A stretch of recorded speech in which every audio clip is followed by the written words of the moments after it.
ఎందుకు మనిషి కలవరపడుతోండు.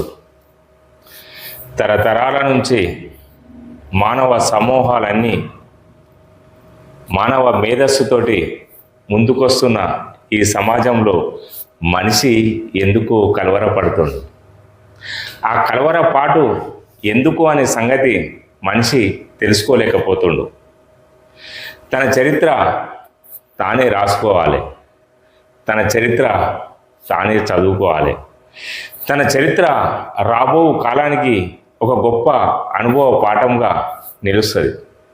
ఎందుకనంటే ఈరోజు మనిషి ఎందుకు కలవరపడుతుండు.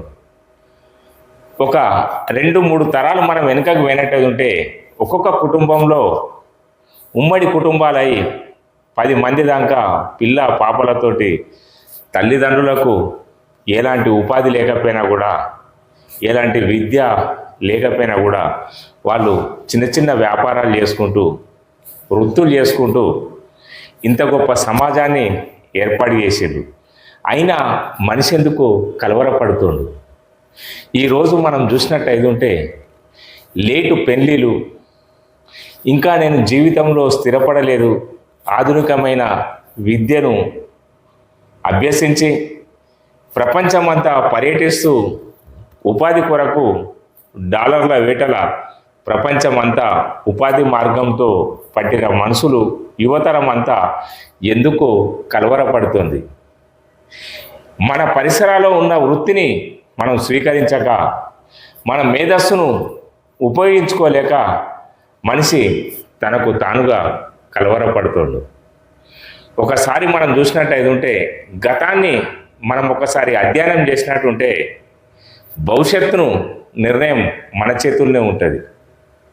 మూసిన గుప్పడి మనిషిని భయానికి, ఆందోళనకు గురి చేస్తుంది. కానీ దాన్ని మనం గుప్పడి మనసును వదిలేస్తే అందులో ఏమీ ఉండదు.